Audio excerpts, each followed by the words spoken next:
We needed to try to search out the people who would guide the Soviet Union after Brezhnev, after Andropov. And looking around, there were about 2 or 3 possible people in terms of age and seniority. We dispatched invitations to all 3. It was pure chance that Gorbachev was the one who accepted first.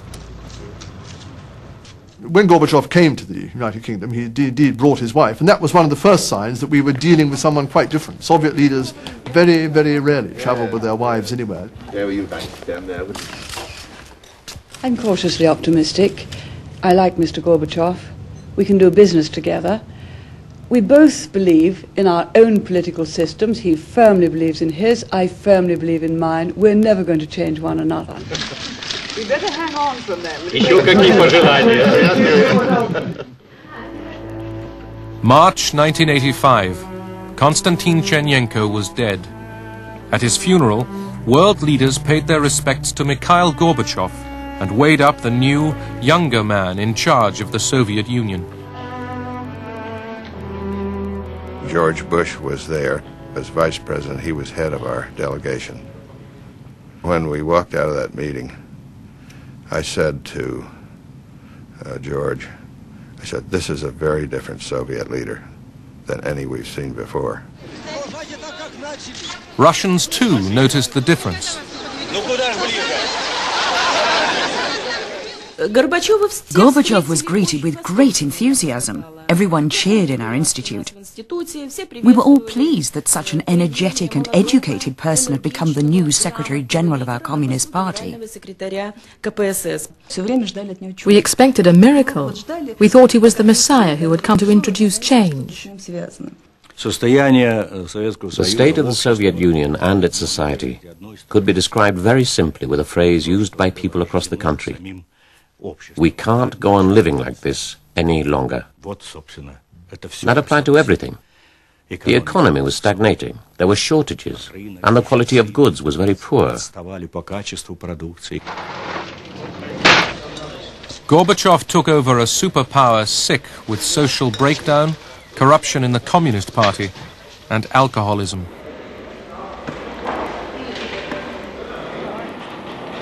To tackle these ills and to revive a decrepit economy, Gorbachev called for reconstruction or perestroika and a new spirit of honesty, glasnost.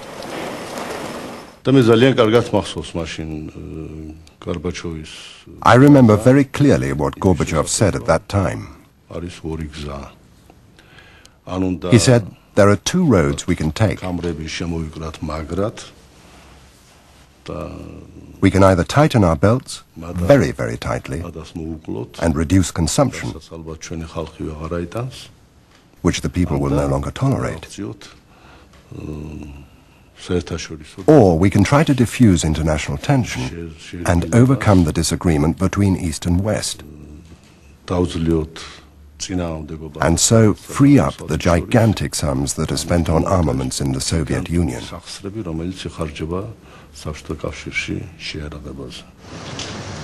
In Washington, Reagan had to overcome objections from inside his own administration before he could meet the new man in the Kremlin. I truly believe that Ronald Reagan would have had the foreign policy battle of his life, if not the broadly political battle of his life, starting within his own party and across this country, if he had tried to reach out to Gorbachev without a seconder for his point of view. But you want to. But you need to get away. It took Margaret Thatcher to talk first with the Gorbachev and then to publicly say, this is a man we can deal with. Geneva, Switzerland, November 1985. The stage was set for the first superpower summit in 6 years. Reagan, too, was keen to find out whether he could do business with Gorbachev.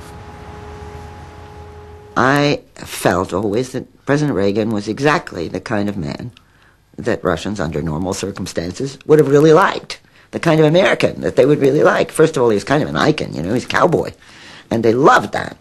And the other was that he was very patriotic. You really had the sense that he was going to break into God Bless America every time you saw him. And it wasn't corny. He really believed it. And Soviet Union, even some of the most hardened, cynical Soviets, really respected patriotism. Many people in the West wondered whether the 74-year-old Ronald Reagan was up to taking on the 54-year-old Mikhail Gorbachev. The president's aide came in and said, "Mr. President, do you want to put your coat on?" And he said, "Oh, I'm not sure." And somebody said, "Well, it's very cold outside. You should really wear a coat." It was announced that the Soviet cavalcade was at the gates. And Reagan turned and, without putting on his overcoat, walked to the door. And there was much speculation as to whether this tired old man, President of the United States, could keep up with this wily, energetic, young, vigorous communist. And to the amazement of the world, the old man goes down the steps, lickety-split, meets and greets the Soviet leader, who comes out all bundled up in an overcoat, hat, muffler, looking as though he were in Iceland rather than Geneva. The summit agenda, human rights, Afghanistan and arms control, was daunting, but the body language was encouraging. The two leaders immediately held a private meeting. It was scheduled for 10 minutes. 20 minutes went by, 30 minutes went by, 40 minutes went by, and the White House guy who keeps the schedule going came around to me and he said, "I should go in and let them know they're going overtime." And I said, "If you do that, you should be fired." The name of the game, it shows they're getting along.